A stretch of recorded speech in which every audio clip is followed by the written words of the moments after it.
Kita langsung tanyakan kepada Komisioner KPAI periode 2014-2017, Mbak Erlinda, Anda melihat, kami yakin Anda juga mengawal kasus ini mengenai jumlah yang melaporkan. Tadi kuasa hukum mengatakan tidak terjadi apa-apa. Kalau versi Komisioner KPAI bagaimana? Bagaimana pembuktiannya nanti dengan fakta yang Anda kumpulkan?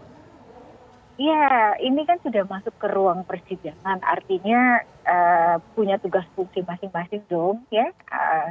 Semua komponen dari aparat penegak hukum, penasihat hukum seperti apa, ya, pengawal terhadap kliennya.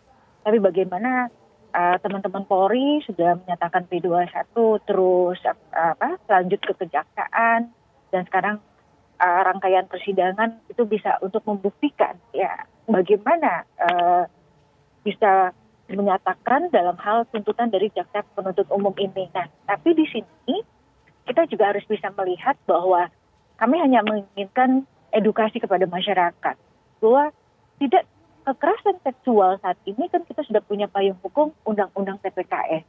Dan kami dengan segala hormat memohon kepada kolega dari kejaksaan itu betul-betul bisa mengoptimalkan apa yang menjadi klausul-klausul dalam Undang-Undang TPKS.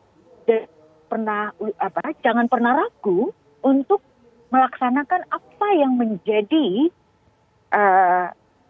ada dalam pasal-pasal tersebut. Nah, ini yang kami yakin jika menggunakan dengan pasal-pasal yang ada di Undang-Undang TPKS, dan kami mengatakan bahwa Undang-Undang TPKS ini menjadi kuncinya, ya, nah itu akan bisa terlihat jelas apakah betul yang disangkakan kepada tersangka saat ini. Begitu, Antomeda. Kalau untuk saat ini Anda melihatnya bagaimana? Apakah memang masih belum jelas atau pembuktian yang dikumpulkan oleh Komnas PA ini sebenarnya semuanya ada, nanti akan dibuka ke persidangan? Kita tunggu saja hasilnya atau seperti apa, Mbak Erlinda?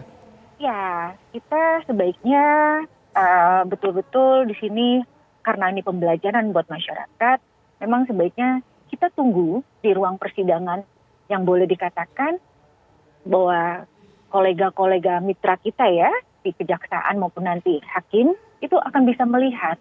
Karena dalam persidangan-persidangan kekerasan seksual ini kita tahu tantangan yang sangat luar biasa dalam pembuktian. Jangankan di dalam ruang persidangan.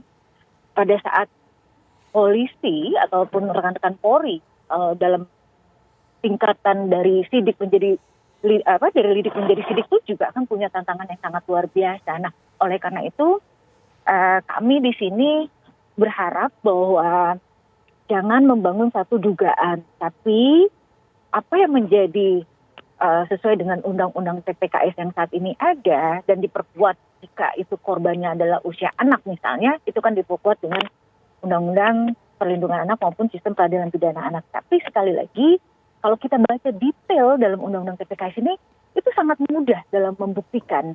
Kenapa? Ada klausul di mana bahwa tidak harus korban boleh dikatakan, ya, langsung memberikan dari kesaksian dan sebagainya, tapi dari pendamping dan keterangan ahli, contohnya dari psikolog dan sebagainya, itu juga bisa memperkuat dalam pembuktian. Nah, ini yang kami dengan sangat mendorong, terutama, ya, rekan sahabat kita, baik itu Polri maupun kejaksaan, itu benar-benar digunakan dalam di persidangan. Baik, Mbak Erlinda, banyak variabel yang akan digunakan di persidangan. Pak Jeffrey, tanggapan Anda seperti apa? Sangat banyak.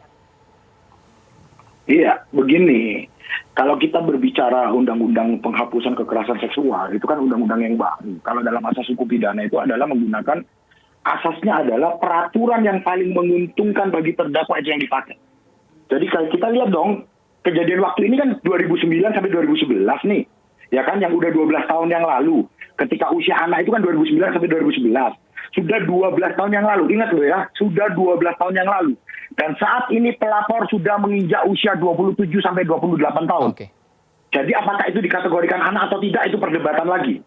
Cuman begini, yang perlu kita ketahui sekarang adalah proses pembuktian di pengadilan ini kan sudah selesai. Kita tunggu, jangan kita sekali-sekali mau mempengaruhi para penegak hukum. Pembuktiannya sudah selesai. Jaksa penuntut umum diberikan hak untuk membuktikan. Kami tim penasihat hukum diberikan hak untuk membuktikan. Biarkan hakim yang menilai. Kita tunggu hasil dari majelis hakim, Pak Jeffrey, ya. Begitu. Baik, Pak Jeffrey. Prof. Muzakir, kita tunggu hasilnya dari majelis hakim. Siap.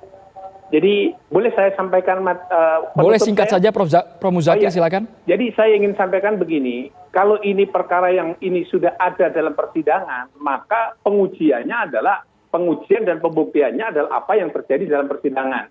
Tadi kalau dari KPAI benar menerima laporan banyak, pertanyaannya adalah dilaporkan kepada aparat penegak hukum atau tidak, dan kemudian dipaketkan dalam surat dakwaan ini atau tidak, gitu ya. Kalau itu tidak, berarti kalau itu benar dari pihak penasihat hukum bahwa hanya satu orang yang menjadi korban dan hanya satu orang yang melaporkan tidak dipidana itu, maka kewajiban jaksa membuktikan tentang tindak pidana yang terhadap korban yang bersangkutan yang mengalami viktimisasi dari perbuatan terdakwa begitu. Apakah bisa dibuktikan atau tidak gitu ya. Seandainya ada orang yang mengalami hal yang sama, tetapi dia hanya mengaku bahwa pernah mengalami yang sama, tetapi tidak ada dibuktikan dalam tidak didakwakan dan tidak dijadikan alat bukti saksi sebagai dalam perkara ini juga agak sulit karena kalau saksi itu hanya menyaksikan perbuatan orang lain begitu. Itu pendapat saya begitu, sehingga dengan demikian ya sebaiknya jaksa harus memikirkan kembali kalau itu benar hanya satu ya jaksa harus merekrut kembali pelapor-pelapor yang lain. Terima kasih Prof. Muzakir, Pak Jeffrey dan juga Mbak Erlinda sudah bergabung di Kabar Petang. Mohon maaf waktu kita terbatas.